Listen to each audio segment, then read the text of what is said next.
पहला है इब्रानियों 12:28 से 29 और दूसरा है याकूब 4 उसका 7 से लेकर 8 और पहला यूहन्ना 3।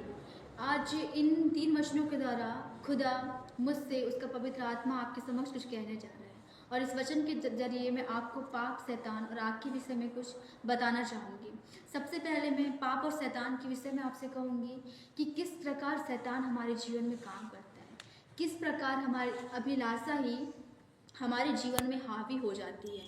और दूसरी बात है आग के विषय में कि हम कैसे अपने आत्मिक आग को जीवित रखें, कैसे हम अपने आत्मिक आग को बरकरार रखें।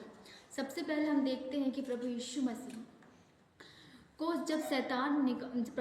ने जब शैतान से कहा, लिखा है कि मनुष्य केवल रोटी ही से नहीं परंतु हर एक वचन से जो परमेश्वर के मुख से निकलता है वो जीवित रहेगा।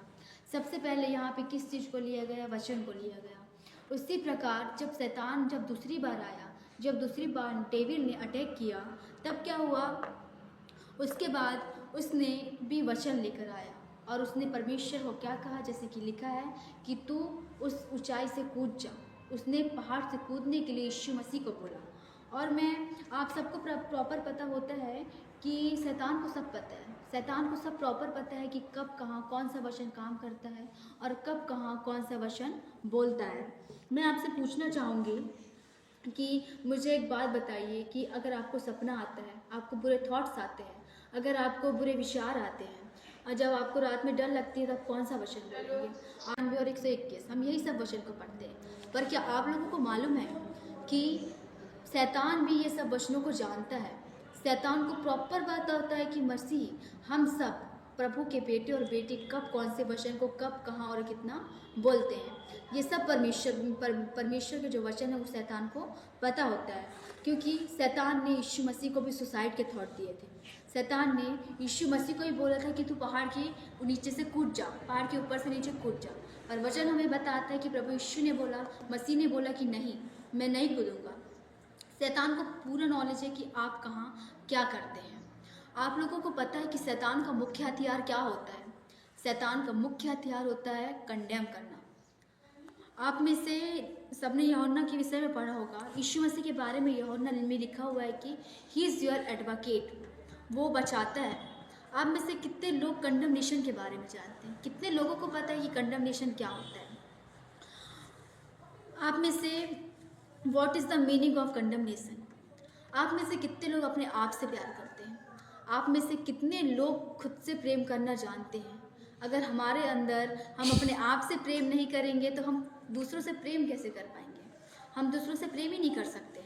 अपने आप से खुद से प्रेम करने का मतलब ये नहीं होता कि आप अपनी अभिलाषाओं को पूरी करें।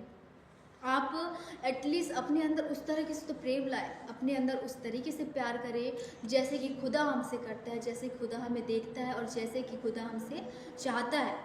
आज मैं आपको एक वर्ड शेयर करना चाहती हूँ, एक शब्द मैं आपको बताना चाहूँगी जो कि शब्द है हमारा ब्लडलेस गॉस्पुल। ब्लडलेस गॉस्पुल से आप क्या समझते हैं? ये है जो कि शब्द है हमारा ब्लडलेस गॉस्पुल। ब्लडलेस गॉस्पुल से आप क्या समझते हैं? ये एक ऐसा सुसमाचार है जिसमें प्रभु यीशु मसीह के खून के विषय में बिल्कुल भी बातचीत नहीं किया गया है। ये एक ऐसा समाचार है जिसमें हम यीशु मसीह के खून के बारे में, लेकिन जिस दिन हम समझ लिए कि हमारे हाथों में क्या है, सचमुच उस दिन आप पहले जैसे बिल्कुल नहीं रहेंगे। आपका पुराना मनुष्यत्व चेंज हो जाएगा। आप पुराने ओल्ड नेचर से बाहर आ जाएंगे। आप लोगों ने कभी ब्लड देखा है? कभी एक्सीडेंट होता है, बहुत सारा ब्लड बहता है और आप इस बात को अटेंशन दीजिएगा, समझिएगा कि मैं आपसे पूछती हूँ कि बाइबल ऐसे क्यों कहती है कि अगर तुम्हारे बीच में कोई कोढ़ी है तो वो याजक के पास आए और क्या लेके आए? 2 कबूतर लेकर आए।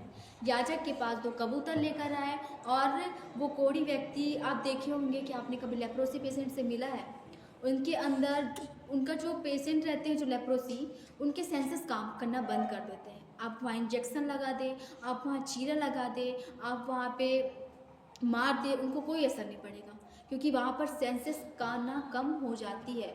उसी प्रकार बाइबल हमें बताती है कि जो पाप करके पछताता नहीं है वो क्या होता है? वो पापी कोढ़ी होता है। जो पाप करके नहीं पछताता वो पापी कोढ़ी होता है। कोड़ियों के शुद्धिकरण के विषय में आप क्या समझते हैं? उस जमाने में ऐसा हुआ करता था कि जो कोढ़ी व्यक्ति होते थे वो कबूतर को, उसको याजक बोलते थे कि तुम अपने हाथों में 2 कबूतर के बच्चे को लाओ और कबूतर के बच्चे के साथ तुम उसको, एक कबूतर का जो बच्चा होगा वो याजक उसको काटते थे और दूसरे कबूतर को वो जिंदा रखते थे, और जो कबूतर को वो काटते थे उससे जो ब्लड निकलता था, उससे जो ब्लड आता था वो उसको एक कटोरी में जमा करते थे और उस कोड़ी के ऊपर 7 बार छींटे मारते थे, जिससे, और बोलते थे कि वो कोड़ी आपका शुद्ध हो चुका है।